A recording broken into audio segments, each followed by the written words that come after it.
about some work modifications that you can do to maybe minimize some of the negative effects of a job where you have to sit for long periods of time. And in today's culture, more and more people have to sit for their job. And not only do they have to sit for their job, but they have to drive to their job. But recently, during this whole pandemic, more people have been working from home. And I've had a recent increase in patients with neck problems and back problems because not only are they working from home, but a lot of their workstations are not as ergonomic as the ones that they had at their office. So I'd like to take a few minutes just to talk about a couple of simple things that you can do to improve your workstation and the ergonomics of it, as well as a few exercises that you can pop in your day every hour or so to try and undo some of the ill effects of having a sedentary job. Also, remember that everything that you learn on our channel is for information and educational purposes, and please never take this as a substitution for appropriate medical advice for your own unique conditions. So one really very inexpensive option that you can have is to sit on a ball instead of a regular chair. So this ball, for example, is a little bit too big, and this ball is a little bit too small to be used as a desk. So this is a 75 centimeter ball, this is a 55 centimeter ball.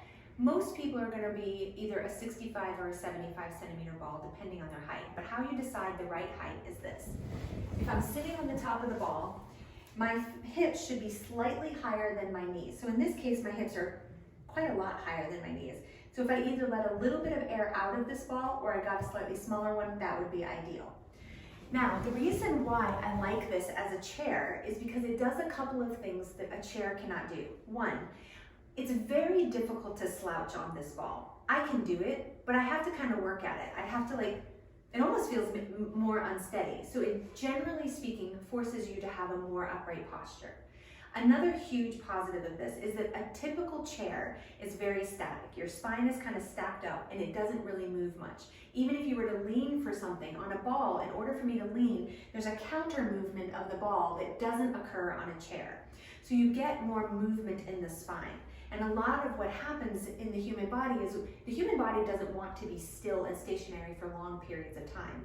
You know, if you had a spinal cord injury, it would roll you over every 2 hours in your sleep so you don't get bed sores. And patients will come to me and they'll say, well, I can't sit for 8 hours at work. And I tell them, you're not supposed to sit for 8 hours. That's not normal to tolerate that.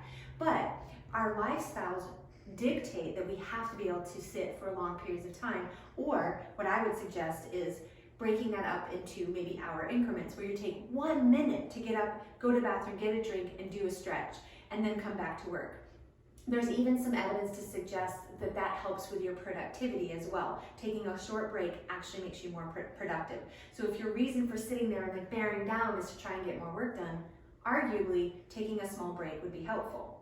So as far as this ball is concerned, another thing that you can do is you can bounce on it. And this compressing and releasing of the spine is actually really helpful for the disc to I don't want to overstretch, but to kind of create the fluid that lubricates up all of your joints. The joints, you know, say in your knee, for example, that joint has cartilage on each end, and when they compress together, they create a fluid called synovial fluid, and that makes your joints feel more lubricated. So since when you're sitting in a chair and you're totally still, those joints, especially if you have any arthritis, will start to feel really stiff and uncomfortable. But in a ball, you can rock and roll and move your hips and bounce a little bit and keep that sensation from building up quite as much. Okay, so another very quick thing that you can do. Let's say you're sitting in your chair and you're getting kind of stiff and uncomfortable, but you really need to stay where you are. Maybe you're on a video conference and you can't walk away or something like that, and you just need a few seconds to kind of counter this flexed posture you have. You know, my knees are flexed, my hips are flexed, if my arms are forward, I'm protracted. This is where your body is kind of leaning into this computer. So just taking a moment to go the opposite way. So again, this ball is a little bit too big for me, but that's okay. I can demonstrate on it anyway. If you walk yourself out, now for a lot of people, that's the scary part. The hardest part is getting up and down. So let me give you a tip in that regard. If I start to walk my feet forward, eventually either I'm going to fall off the front or have to lie back. So as I walk forward and lay back, that's what I'm looking for. And then from here, just take your arms back and stretch. This feels really good. So you can change your arms and head. You can put your arms out like wings. You can rock around a little bit like this. It just feels really good, and it gets you into extension out of that flexed position that you've been staying in. And the next quick thing that you can do is from that position, if you wanted to do just a couple, like 30 seconds or 1 minute of core exercises. So a lot of times patients, they really have a difficult time fitting exercise into their busy life. So this is an example of fit in 1 minute of exercise every hour. And throughout the course of a workday, granted it's only 8 or 10 minutes, but it's 8 or 10 minutes you wouldn't have done otherwise. So here's an example. Do your little stretch that we just showed. So you're here, stretch out for a minute, and then come into some crunches. So I'll give you some tips about crunching on the ball. One, I like crunching on the ball because it provides a good arch support for the back. It also is a little bit more dynamic, so it requires a little more stability, side to side, front and back. And then lastly, I can dictate how difficult this is. So the more I bend my knees, the easier the exercise becomes. It's physics. I'm dropping the lever arm down, and as I'm doing my crunches, it gets easier.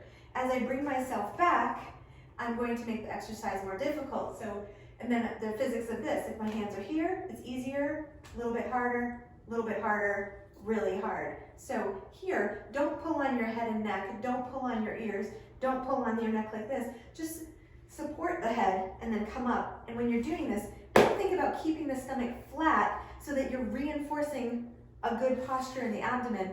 And also, let's be real, half the reason why people do crunches is because they want to have a flat stomach. If you don't train it to be flat, it won't be flat. Okay, so the last thing that I want to include in this video is I want to talk to you a little bit about the ergonomics of how to set up your workstation. And some of you, this is going to be common sense, and some people, you've never heard this before. So when you are setting up your work environment, there's a couple of things you should keep in mind. One, can your feet touch the ground? A lot of people, in order to get everything else adjusted, their feet are dangling. So if that's the case, either a thick book and or a footstool to bring the ground to your feet. If not, if the rest of your workstation can be adjusted, bring the seat down or the size of the ball down. But don't do it at the expense of the mechanics above. So for example, when you're sitting at your desk, a lot of people today, they use a laptop for everything. And there's some inherent problems with that, because in order to get the keyboard in the right position, the screen is much too low.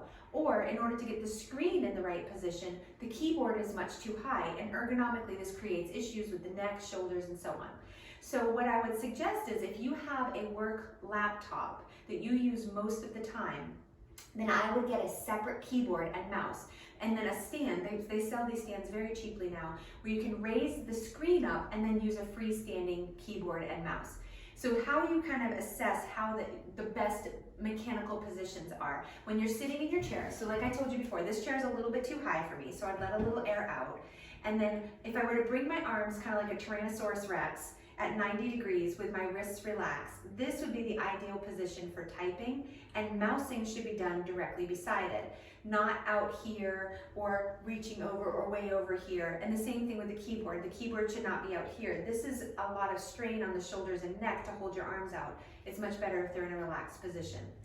Additionally, from here, a lot of people nowadays have to work with 1, 2, 3 or more monitors.